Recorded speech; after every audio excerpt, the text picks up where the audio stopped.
enfants qui nous rejoignent, nous entrons dans cette célébration du sacrement du pardon, avec comme première étape la liturgie de la parole.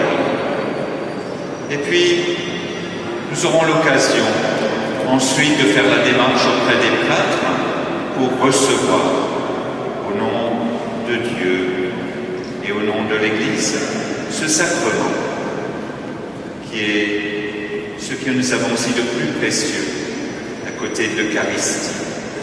Cette rencontre personnelle avec le Seigneur où nous entendons cette parole. Je te pardonne, relève-toi. Au nom du Père et du Fils et du Saint-Esprit. Amen. La paix soit avec vous. Et avec votre esprit. Dieu nous appelle à nous convertir. Prions-le pour qu'il nous donne de vivre la conversion en vérité.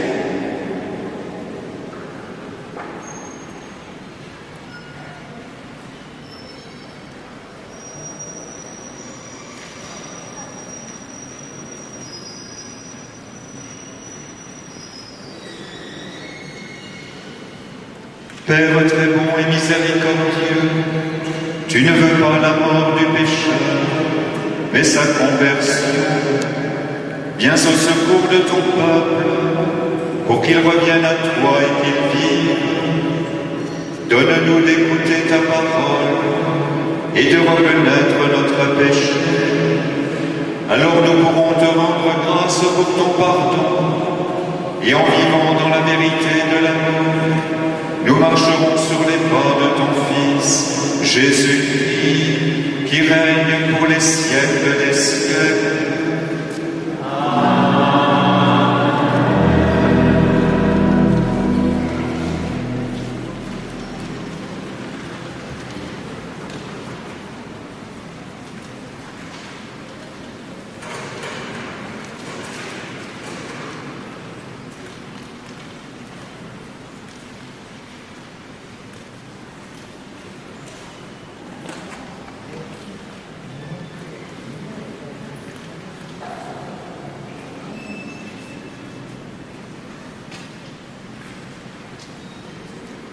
Lecture de la lettre de Saint Paul apôtre aux Corinthiens. Frères, nous sommes les ambassadeurs du Christ, et par nous, c'est Dieu lui-même qui lance un appel. Nous le demandons au nom du Christ. Laissez-vous réconcilier avec Dieu. Celui qui n'a pas connu le péché, Dieu l'a pour nous identifié au péché, afin qu'en lui, nous devenions justes de la justice même de Dieu. En tant que collaborateurs de Dieu, nous vous exhortons encore à ne pas laisser sans effet la grâce reçue de lui. Car il dit dans l'Écriture, « Au moment favorable, je t'ai exaucé. Au jour du salut, je t'ai secouru. Le voici maintenant le moment favorable. Le voici maintenant le jour du salut. » Parole du Seigneur. Nous rendons grâce à Dieu.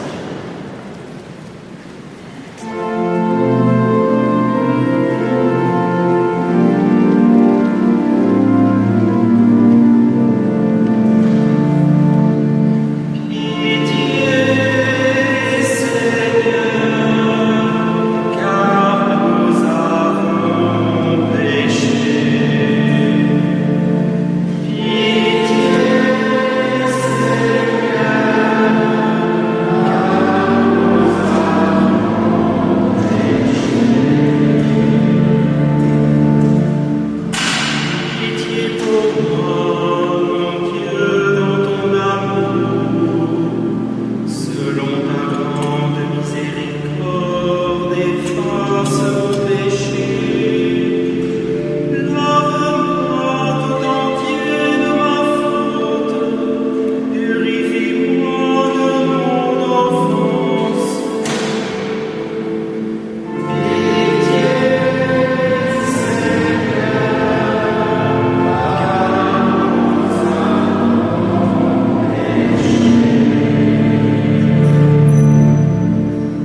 Le Seigneur soit avec vous. Évangile de Jésus-Christ selon saint Luc. Jésus dit, un homme avait 2 fils. Le plus jeune dit à son père, « Père, donne-moi la part de fortune qui me revient. » Et le père leur partagea ses biens. Peu de jours après, le plus jeune rassembla tout ce qu'il avait et partit pour un pays lointain où il dilapida sa fortune en menant une vie de désordre. Il avait tout dépensé quand une grande famine survint dans ce pays et il commença à se trouver dans le besoin. Il alla s'engager auprès d'un habitant de ce pays qui l'envoya dans ses champs garder les porcs. Il aurait bien voulu se remplir le ventre avec les gousses que mangeaient les porcs, mais personne ne lui donnait rien. Alors, il rentra en lui-même et se dit, « Combien d'ouvriers de mon père ont du pain en abondance, et moi ici, je meurs de faim. Je me lèverai, j'irai voir mon père, et je lui dirai, « Père, j'ai péché contre le ciel et envers toi. Je ne suis plus digne d'être appelé ton fils. Traite-moi comme l'un de tes ouvriers. » Il se leva et s'en alla vers son père. Comme il était encore loin, son père l'aperçut et fut saisi de compassion. Il courut se jeter à son cou et le couvrit de baisers. Le fils lui dit, « Père, j'ai péché contre le ciel et envers toi. Je ne suis plus digne d'être appelé ton fils. » Mais le père dit à ses serviteurs, « Vite, apportez le plus beau vêtement pour l'habiller. Mettez-lui une bague au doigt et des sandales aux pieds. Allez chercher le veau gras. Tuez-le, mangeons et festoyons, car mon fils que voilà était mort et il est revenu à la vie. Il était perdu et il est retrouvé. » Ils commencèrent à festoyer. Or, le fils aîné était au champ. Quand il revint, il fut près de la maison, il entendit la musique et les danses. Appelant un des serviteurs, il s'informa de ce qui se passait. Celui-ci répondit, « Ton frère est arrivé, et ton père a tué le veau gras parce qu'il a retrouvé ton frère en bonne santé. » Alors le fils aîné se mit en colère, et il refusait d'entrer. Son père sortit, le suppliait. Mais il répliqua à son père, « Il y a tant d'années que je suis à ton service, sans avoir jamais transgressé tes ordres. Et jamais tu ne m'as donné un chevreau pour festoyer avec mes amis. Mais quand ton fils que voilà est revenu, après avoir dévoré ton bien avec des prostituées, tu as fait tuer pour lui le veau gras. » Le père répondit, « Toi, mon enfant, tu es toujours avec moi, et ce qui est à moi est à toi. Il fallait festoyer et se réjouir, car ton frère que voilà était mort, et il est revenu à la vie. Il était perdu, et il est retrouvé. » Acclamons la parole de Dieu. Louange à toi, Seigneur Jésus.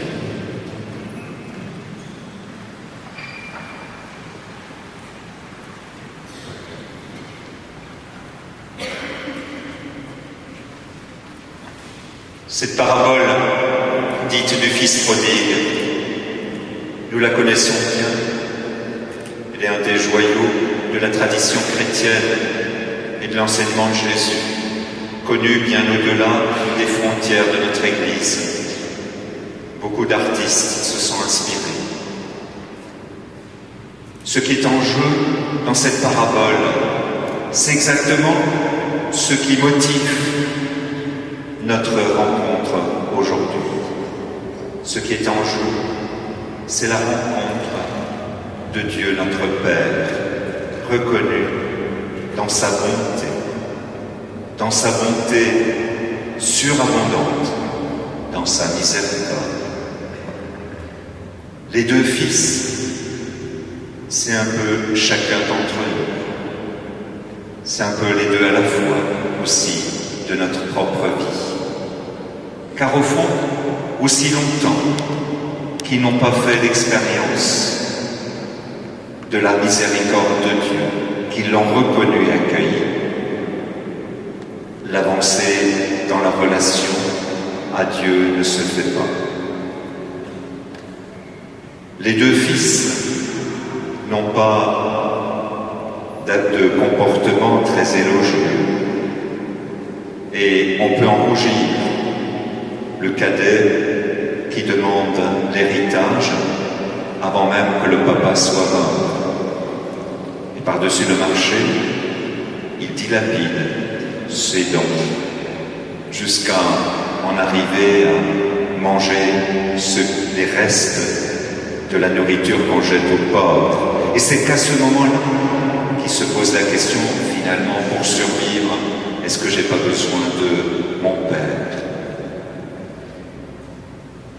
Est-ce qu'il ne nous arrive pas aussi, effectivement, dans notre propre vie, de dilapider des dons reçus? Et d'abord de ne même pas les reconnaître comme des dons. Et là aussi, le fils prodigue, en se mettant en route, accepte finalement que son père vienne vers lui.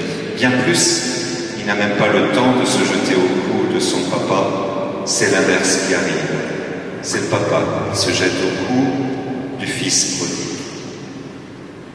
L'aîné, lui non plus, c'est pas très formidable. Son attitude est certes juste, il est en règle, mais ce qu'il fait dans la relation à son père, ce qu'il fait en service, c'est pour lui un dû, c'est pour lui une règle. Il ne se pose pas plus de questions. Il ne se pose pas la question de la relation vivante et confiante à Dieu à travers cette relation père. Et il doit reconnaître en ce Dieu non pas quelqu'un qui est exigeant, non pas quelqu'un qui veut d'abord une fidélité à la règle, mais qui cherche à travers la règle, à travers le service, à faire grandir dans une relation aussi de confiance. Dans cette parabole dite du fils prodigue, il y a ainsi d'abord les deux fils. Et ces deux fils peuvent nous aider aussi à l'examen de conscience, essayer d'éclairer un peu notre vie. Est-ce que nous ne sommes pas parfois effectivement à dilapider ce que nous recevons de Dieu? Et en premier lieu, la vie elle-même. Est-ce que nous ne sommes pas en train parfois, quand ça va mal, de décourager et de se demander si ça vaut bien la peine? Est-ce que nous ne sommes parfois pas, plus modestement, à ne pas reconnaître que telle force, telle sagesse, telle capacité à se mettre au service des uns et des autres n'est pas fabriquée par nous-mêmes, mais vient de Dieu? Et nous sommes souvent ingrats, pensant que c'est un dû, pensant que c'est de nous-mêmes. De plus, il nous arrive aussi, comme le fils aîné, est-ce nous qui avons un chemin déjà de foi, parfois d'avoir le sentiment que j'ai fait ça, j'étais en règle avec ça, j'étais fidèle à tel commandement, fidèle à tel précepte, j'ai été à tel ou tel jour à la messe, donc je pourrais déjà être en règle et être considéré comme chrétien. Et là aussi, naturellement, ce n'est qu'un petit seuil et que nous pouvons aussi parfois le vivre égoïstement et nos services en paroisse, nos relations dans nos familles peuvent devenir des règles et nous pouvons devenir aussi assez ingrats, prendre nos services ou nos responsabilités comme des petits pouvoirs au détriment d'une communauté, au détriment de la relation de la famille. Donc, les deux fils peuvent nous aider à faire cet examen de conscience pour nous renouveler dans la relation d'amour, de confiance en Dieu. C'est lui, le vrai prodigue. Il faudrait parler de la parabole du père prodigue parce que c'est lui qui est dépensier.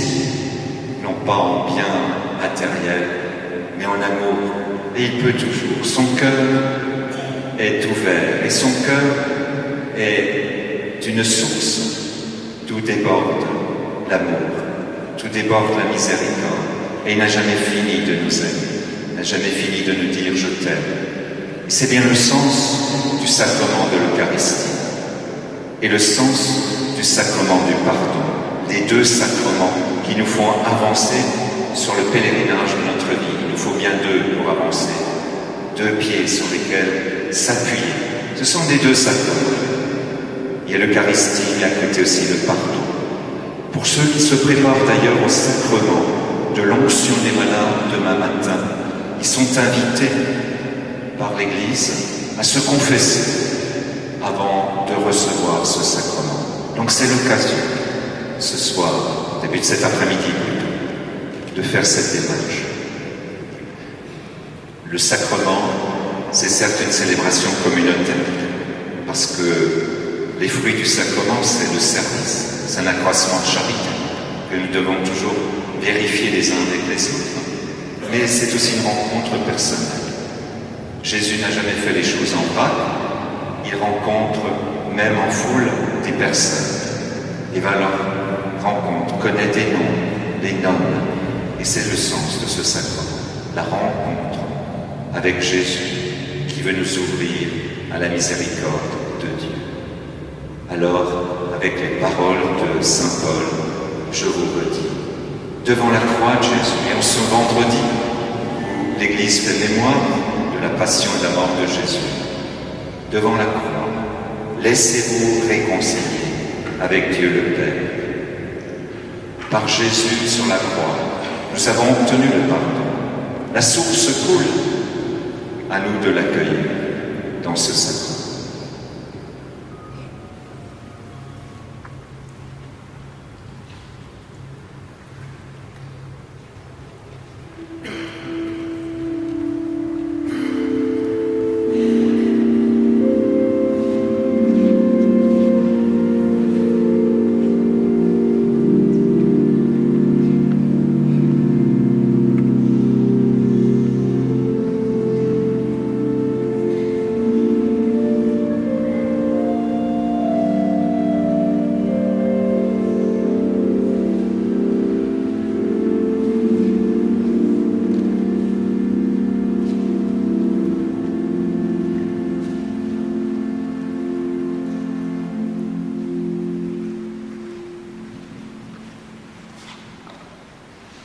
Frères, confessons nos péchés, prions les uns pour les autres.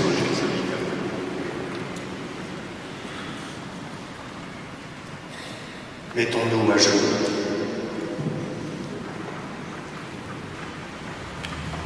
Je confesse à Dieu Tout-Puissant. Je reconnais mes manques, frères et sœurs, que j'ai péché en pensée, en parole, par action et par omission. Oui, je te l'enregistre. C'est pourquoi je supplie la bienheureuse Vierge, les anges et les saints, et vous aussi, frères et sœurs, de prier pour moi le Seigneur. Levons.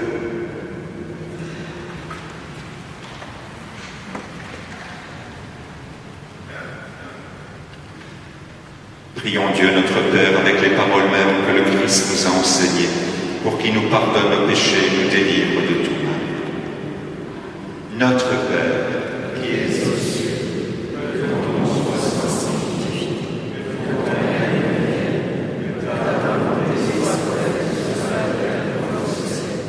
Donne-nous aujourd'hui notre pain de ce jour.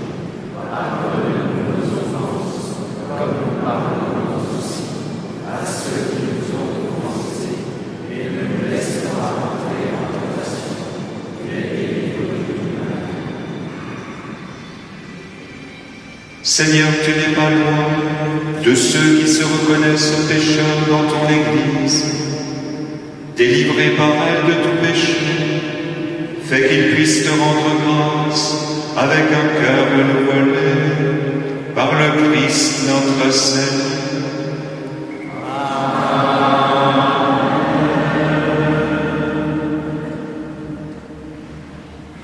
Les prêtres vont vont se répartir au niveau des piliers de la basilique.